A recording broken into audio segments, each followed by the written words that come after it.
Hello friends, मेरे digital classes में आप लोग का बहुत बहुत फिर से नए सेशन में स्वागत करता हूं। तो यहाँ पे मोस्ट इम्पोर्टेंट और यहाँ पे जितने भी क्वेश्चन जो है करा रहे हैं सभी सिलेक्टेड क्वेश्चन है छत्तीसगढ़ सामान्य अध्ययन के।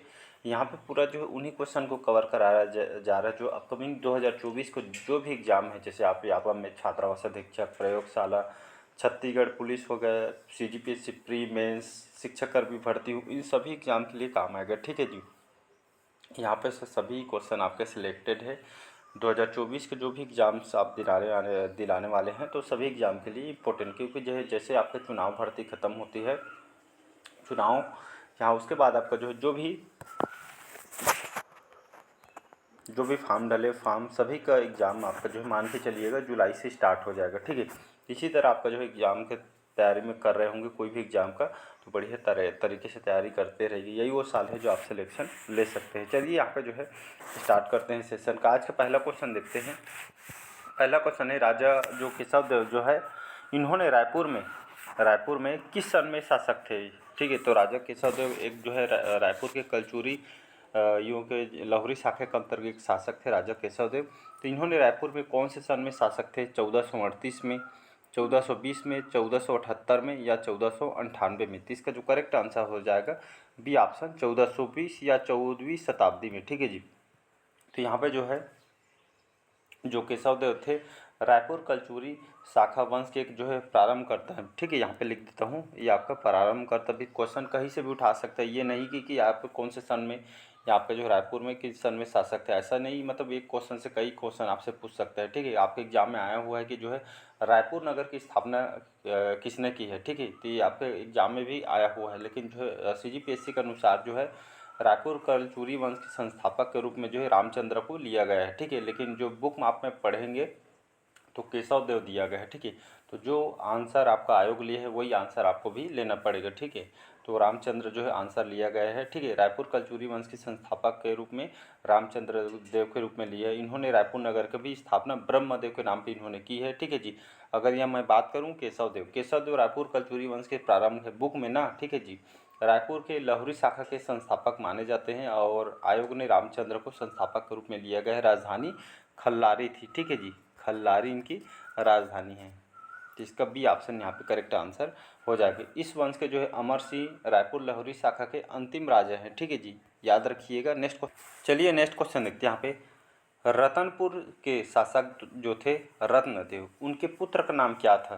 पृथ्वीदेव प्रथम, जाजल्लदेव, धर्मसिंह देव या जयसिंह देव। तो इसका जो करेक्ट आंसर हो जाएगा पृथ्वीदेव प्रथम करेक्ट आंसर हो जाएगा। तो आप जाएंगे रतनपुर कलचुरी शाखा के जो प्रमुख शासकों में, तो कलिंग राज आते हैं प्रथम। ठीक है, ये आपका जो है प्रारंभ करता है। ठीक है, वास्तविक कलचुरी वंश के संस्थापक। इसके बाद कमल राज, इसके बाद थर्ड नंबर में रत्नदेव प्रथम आते हैं। उन्हीं के जो पुत्र थे पृथ्वीदेव प्रथम। ठीक है जी, इनका जो कार्यकाल देखेंगे 1065 से लेकर 1095 तक इनका शासनकाल रहा है। ठीक है, इनको किस चीज़ से मतलब जो है इनको उपाधि दी गई है? तो सकल कौशलाधिपति। याद रखिए, सकल कौशलाधिपति। कई बार एग्जाम में क्वेश्चन आपसे पूछा गया है।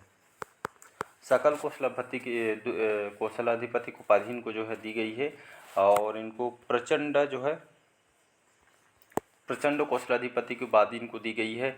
और अमोदा ताम्रपत्र के अनुसार कहा जाता है, इस ताम्रपत्र के अनुसार लगभग 21,000, ठीक है, 21,000 गाँव के स्वामी थे। और इन उसे जो महामंडलेश्वर पंच महाशब्द इनको जो है कहा गया है। इन्होंने रतनपुर के विशाल तालाब का निर्माण करवाया है। तुमाड़ में पृथ्वीदेव मंदिर का भी निर्माण करवाया गया है।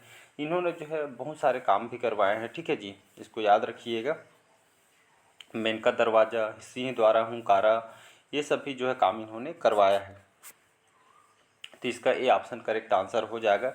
ठीक है, कल मैंने जो है छत्तीसगढ़ की लगभग जनगणना का फर्स्ट पार्ट अपलोड किया हूँ। जैसे जनगणना खत्म होती है, ठीक है जी, उसके बाद हम हिस्ट्री में आ जाएंगे। हिस्ट्री में जो है तीनों टॉपिक यहाँ पे कवर करेंगे।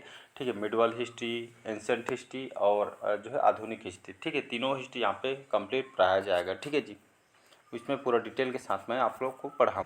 चलिए अगला क्वेश्चन तरफ बढ़ते हैं। छत्तीसगढ़ में कलचुरी वंश के अंतिम शासक कौन है? अमर सिंह देव, रत्नदेव, वृग सिंह देव या सत्यदेव। तो अभी आप लोग को बताऊँ, छत्तीसगढ़ में कलचुरी वंश के अंतिम शासक अमर सिंह देव। ठीक है, तो रायपुर लहुरी शाखा के अंतिम राजा ये आपका अमर सिंह देव हैं, ठीक है, अंतिम राजा। और केशव देव जो है कलचुरी वंश के प्रारंभ करता है, लेकिन जो है संस्थापक के रूप में आपको जो है रामचंद्र आंसर लेना पड़ेगा। आयोग ने जो है रामचंद्र को लिया गया है, ठीक है। अगला क्वेश्चन देखते हैं। चलिए अगला क्वेश्चन तरफ बढ़ते हैं। राजीव लोचन मंदिर का जीर्णोद्धार किसने करवाया था? सोमपाल ने, जगतपाल ने, राजीव देव ने या आपके रामपाल में? कई बार जो है एग्जाम में क्वेश्चन पूछा गया है, अभी तक के सबसे ज़्यादा बार रिपीट हुआ है, ठीक है जी। तो राजीव लोचन मंदिर का जीर्णोद्धार किसने करवाया था? तो जगतपाल, ठीक है। तो आप सुने होंगे राजिम अभिलेख के बारे में। इस अभिलेख में लिखा गया है कि जो छत्तीसगढ़ के प्राचीन इतिहास का जो स्रोत जो है विलासतुंग के राजिम जो शिलालेख में आपका जानकारी मिलती है। लगभग 7वीं से 8वीं शताब्दी के दौरान विलासतुंग ने जो है राजिम में राजीव लोचन मंदिर का जो है निर्माण इन्होंने कराया गया है, ठीक है जी। और राजीव लोचन मंदिर का जीर्णोद्धार कलचुरी शासक पृथ्वीदेव द्वितीय के जो सेनापति थे जगतपाल, ठीक है, ये द्वितीय नहीं है, आप मात्रा सिर्फ जगतपाल है। तो राजीव लोचन मंदिर का जीर्णोद्धार कलचुरी शासक पृथ्वीदेव द्वितीय के जो सेनापति थे जगतपाल के द्वारा यहाँ पे किया गया था, ठीक है जी। तो इसका जो है बी ऑप्शन यहाँ पे करेक्ट आंसर। चलिए अगला क्वेश्चन देखते हैं। यहाँ पे कलचुरी कालीन में जो अधिकारीगण होते थे उनके बारे में क्वेश्चन है कि कलचुरी कालीन शासन व्यवस्था में राजस्व विभाग के प्रमुख अधिकारी होता था, जिसको किस नाम से जाना जाता था? महाप्रमात्री, महाप्रतिहार, महासमंत या महामंत्री? तो इसका जो करेक्ट आंसर हो जाएगा महाप्रमात्री, ठीक है। महाप्रमात्री कौन होते थे? तो जो प्रमात्री होते थे ये अब खास करके कलचुरी कालीन जो शासन व्यवस्था में राजस्व विभाग में जो आय व्यय का जो है मुख्य अधिकारी होते थे, जिसको महाप्रमात्री कहा जाता है, ठीक है। ये जमाबंदी विभाग के प्रमुख होते थे। भूमि लगान वगैरह ये जो है निश्चित करते थे, क्रय विक्रय का जो है हिसाब किताब रखते थे, ठीक है। उसी तरह यहाँ पर जो है महाप्रतिहार जो है एक संचार विभाग के प्रमुख होते थे। और महासामंत, यहाँ पे जो है महासामंत दिया गया है। महासामंत क्या चीज़ के होते थे? ये भी जो है कलचुरी शासन व्यवस्था के अंतर्गत अधिकारी होते। तो इस तरह का आपके जो अधिकारी लोग के पढ़ेंगे। महामंत्री दिए जो कि सर्वप्रमुख अधिकारी होते, राजा प्रशासनिक सलाहकार होता था, ठीक है। तो बहुत सारे आपका अधिकारी इसमें होते।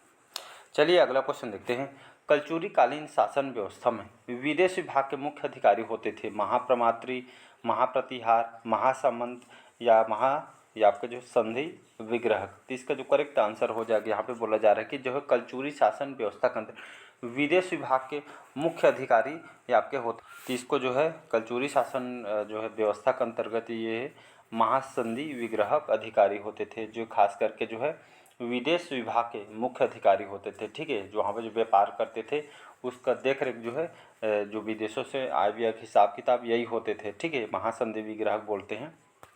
डी ऑप्शन करेक्ट आंसर हो। चलिए अगला क्वेश्चन है। कलचुरी कालीन शासन व्यवस्था में कर वसूल करने वाले को क्या कहते हैं? महाप्रमात्री, महासमंत, महत्तम या सोलकिक? तो इसका जो करेक्ट आंसर हो जाएगा डी ऑप्शन हो जाएगा यहाँ पे सोलकिक, ठीक है। तो कलचुरी कालीन जो शासन व्यवस्था में कर वसूल करने वाले को जो टैक्स वसूला जाता था, ठीक है, जो आप टैक्स पटाते होंगे तो उसी तरह टैक्स जो वसूल करने वाले को शुल्किक बोला जाता है, ठीक है जी। कर संग्रह अधिकारी बोलते हैं, ठीक है। तो ये जो है टैक्स लेने का काम करते थे, ठीक है जी। इसका डी ऑप्शन यहाँ पे करेक्ट आंसर हो जाएगा। चलिए नेक्स्ट क्वेश्चन देखते हैं। यहाँ पे किस राजवंश के ताम्र लेख का आरंभ जो है ओम नमः शिवाय से होता है? पांडु वंश, कलचुरी वंश, बाण वंश या इनमें से कोई नहीं? इसका जो करेक्ट आंसर हो जाएगा कलचुरी वंश, ठीक है जी। तो किस वंश का? तो कलचुरी राजवंश के ताम्रलेख का जो आरंभ ओम नमः शिवाय होता है। अगर देखेंगे छत्तीसगढ़ में कलचुरी वंश की बात करूं तो लगभग 1000 ईस्वी से लेकर 1741 तक जो है कलचुरी वंश के शासन रहा है, ठीक है। इसमें छत्तीसगढ़ में सर्वाधिक समय तक शासन करने वाला वंश जो कौन सा वंश है? ये आपका कलचुरी वंश है। कलिंग राज जो है कलिंग राज जो है इसके संस्थापक हैं, ठीक है। इसमें अंतिम शासक कौन है? तो रघुनाथ सिंह जो है इसके अंतिम शासक हैं। राजधानी तुमाड़ को कलिंग राज ने बनाया था, ठीक है। रतनपुर को रत्नदेव प्रथम ने, छुरी कोसगई को बहारेंद्र सराय ने बनाया था। और उनके जो कुल देवी थी जो है गजलक्ष्मी थी, ठीक है जी। इसको आपको याद रखना है। और आज की भाषा संस्कृत थी, ठीक है, संस्कृत इनके जो है मतलब जो राजकीय भाषा थी, राजपाट भाषा थी। प्रसिद्ध कवि गोपाल मिश्र इन्हीं के शासनकाल में आए हुए थे। ठीक है जी। नेक्स्ट क्वेश्चन देख, अगला क्वेश्चन देखते हैं यहाँ पे। अमोदा ताम्रपत्र के अनुसार, अमोदा ताम्रपत्र के अनुसार कौन सा जो कलचुरी नरेश या कलचुरी शासक 21,000 गांव का स्वामी था? अभी आप लोग को बताया हूँ, एक बार रिकॉल करके देखिएगा। कमलराज, पृथ्वीदेव प्रथम, वामन राजदेव या रत्नदेव प्रथम? तो इसका जो करेक्ट आंसर हो जाएगा पृथ्वीदेव जो प्रथम है। इनका कार्यकाल बताया था 1065 से लेकर 95 तक इन्होंने जो है शासन किया था। इनको जो है एस फार जो है सकल कौशलाधिपति की उपाधि इनको जो है धारण किया गया था। प्रचंड कौशलाधिपति की भी उन्होंने धारण की। आपका जो CGPSC प्री के ITI प्रिंसिपल में, व्यापम में, आमीन CGPSC प्री, PSC मेंस में क्वेश्चन आया हुआ है। ठीक है, तो अमोदा ताम्रपत्र, ठीक है, यहाँ पे नहीं लिखा है लेकिन ये हाँ यहाँ पे अमोदा ताम्रपत्र के अनुसार 21,000 गांव के जो है स्वामी थे। और ताम्रपत्रों में, ठीक है, और अन्य ताम्रपत्रों में उसे महामंडलेश्वर, पंच महाशब्द इनको जो है कहा गया है। रतनपुर के जो विशाल तालाब का जो है निर्माण करवाया था। तुम्बाड़ में पृथ्वीदेश्वर मंदिर का जो भी निर्माण इन्होंने करवाया था। ठीक है, बंकेश्वर मंदिर तुम्बाड़ में चलुस्किका का निर्माण इन्होंने करवाया था। ठीक है जी। और जो पृथ्वी प्रथम के द्वारा चित्तौड़गढ़ जो लाफागढ़ का किला इन्होंने बनवाया था। और इन्हीं किले में 3 प्रमुख प्रवेश द्वार थे, जिसका नाम है आपका मेनका दरवाज़ा, सिंह द्वार और आपका हुंकारा। ये तीनों जो है इन्होंने बनवाया था। ठीक है जी, इसको याद रखिएगा। अगला क्वेश्चन देखते हैं। रायपुर भिलाई के मध्य स्थित देव बलौदा, ठीक है, तो रायपुर भिलाई के जो मध्य रोड में आपको पड़ता है देव बलौदा, वहाँ का जो भगवान जो शिव जी का मंदिर है, प्रसिद्ध शिव मंदिर, किस राजवंश के स्थापत्य का उदाहरण माना जाता था? कौन से शासनकाल के दौरान इसको बनाया गया था, स्थापित करवाया गया था? कलचुरी राजवंश, सरपुरी राजवंश, पांडु राजवंश या आपका सोमवंश? तो इसका जो है ए ऑप्शन करेक्ट आंसर हो जाएगा। तो उस समय का जो है कलचुरी राजवंश के द्वारा ये जो प्रसिद्ध शिव मंदिर को बनवाया गया था। ठीक है, इनके जो है इनके जो पहचान भी शिव है, शिव भगवान को जो है बहुत प्रिय, इन लोग को जो है प्रिय थे, इनको मानते थे। ठीक है जी, जिसको याद रखिएगा, ये ऑप्शन करेक्ट आंसर। चलिए अगला क्वेश्चन देखते हैं यहाँ पे। कलचुरी कालीन शासन व्यवस्था में यातायात विभाग के मुख्य अधिकारी होता था, जिसे किस नाम से जानते हैं? महाप्रमात्र, महाप्रतिहार, गमागमिक या मार्गलेखी? इसका जो है सी ऑप्शन करेक्ट आंसर हो जाएगा। इसको ग्रामागमिक बोलते हैं। ठीक, यहाँ पे ऐसे मात्रा रहेगा तो इसको जो है ग्रामागमिक नाम से इसको जाना जाता था। ये जो है यातायात प्रबंध अधिकारी के जो है अधिकारी होते थे। कलचुरी कालीन शासन व्यवस्था में यातायात विभाग के प्रबंध जो विभाग के इस विभाग के जो है अधिकारी होते हैं। ठीक है जी, जिसका सी ऑप्शन यहाँ पे करेक्ट आंसर हो जाए। चलिए अगला क्वेश्चन देखते हैं। कलचुरी कालीन शासन व्यवस्था में हस्ती सेना के प्रमुख अधिकारी होता था। हस्ती सेना कहने का मतलब है जो हथियार, मतलब हाथों से जो एक अधिकारी होते, जो मतलब जो एक तरह के यहाँ पे जो जैसे युद्ध वगैरह होता है तो हाथों से लड़ाई करने के लिए जो अधिकारी बनाए होते थे, तो इसको महा पिलुपति के नाम से इनको जाना जाता था। ठीक है, तो कलचुरी शासन व्यवस्था में हस्ती सेना के जो प्रमुख अधिकारी होते हैं, इसको जो महापिलुपति के नाम से इसको जाना जाता है। ठीक है जी। चलिए अगला क्वेश्चन देखते हैं यहाँ पे। कलचुरी वंश का कौन सा जो शासक है मुगल शासक जहांगीर से मिलने दिल्ली गया था? लक्ष्मीदेव, पृथ्वीदेव द्वितीय, कल्याण शाह या रत्नदेव तृतीय? तो इसका सी ऑप्शन करेक्ट आंसर हो जाएगा कल्याण शाह। ठीक है, इनका शासनकाल कब से कब तक रहे? 1544 से 1581 तक इनका जो है शासनकाल रहा था। ये जो कलचुरी वंश के भी शासक रहे हैं। ठीक है जी। और जो ये जो है मुगल शासक थे आपके जहांगीर, इन्हीं के पास मिलने गए थे और 8 वर्षों के लिए जो है इनको नज़रबंद करवा दिया गया था। ठीक है जी। और तुझके जहांगीरी के अनुसार जहांगीर के जो पुत्र थे परवेज कल्याण शाह को दिल्ली दरबार लेके आया और गोपाल राय नायक पहलवान ने जो है कल्याण शाह को दिल्ली से मुक्त करा दिया गया था। ठीक है जी, तो इसको आपको याद रखना है। ठीक, कल्याण शाह 8 वर्षों तक मुगल सम्राट के दरबार में उपस्थित भी हुए थे। अगला क्वेश्चन देख चलिए अगला क्वेश्चन देख।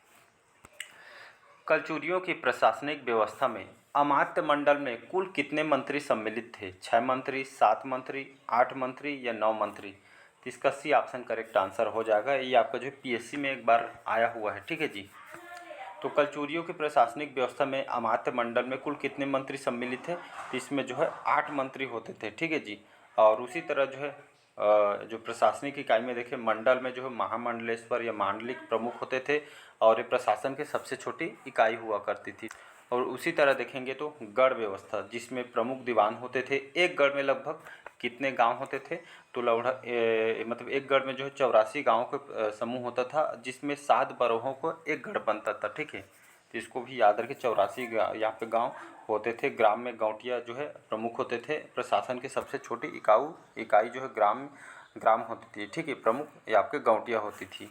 ठीक है जी। अगला क्वेश्चन देखते हैं, कलचुरी कालीन शासन व्यवस्था में एक गढ़ लगभग कितने ग्रामों का होता है, तो अभी बताया मैंने लगभग 84 ग्राम का होता था। ठीक है जी, तो इसको याद रखें। गढ़ के जो प्रशासनिक इकाई में देखेंगे तो गढ़ जिसके प्रमुख जो अधिकारी होते थे दीवान, मतलब एक गढ़ में 84 गाँव के समूह होता था जिसमें 7 बरहों का एक गढ़ बनता था। ठीक है, ये आपका 84 गाँव का समूह को यहाँ पे एक गढ़ बोलते हैं। चलिए आज का लास्ट क्वेश्चन देखते हैं, बस्तर का भूमकाल आंदोलन सन 1910 में किस बस्तर नरेश के समय हुआ था? भैरम देव, दलपत सिंह, दरियादेव या रुद्र प्रताप? तो इसका जो करेक्ट आंसर हो जाएगा रुद्र प्रताप देव। भूमकाल विद्रोह कब हुआ था? 1910 में हुआ था। इसके शासक रुद्र प्रताप देव हुए थे। नेतृत्वकर्ता गुंडाधुर जो नेतानार के जमींदार थे। ठीक है जी। और स्थानीय जनता को उपेक्षा और लोगों का शोषण किया जा रहा था। वनों को उपयोग और शराब बनाने पे प्रतिबंध का विरोध करने के कारण भूमकाल विद्रोह हुआ था। ठीक है, बहुत इंपॉर्टेंट क्वेश्चन है। तो चलिए आज के सेशन में यहीं तक रखते हैं, मिलते हैं अगले पार्ट में। कैसा लगा सेशन ज़रूर बताइए। सारे क्वेश्चन आपके सिलेक्टेड हैं। ठीक है, अच्छा लगा तो चैनल को लाइक शेयर सब्सक्राइब कीजिएगा। Thank you.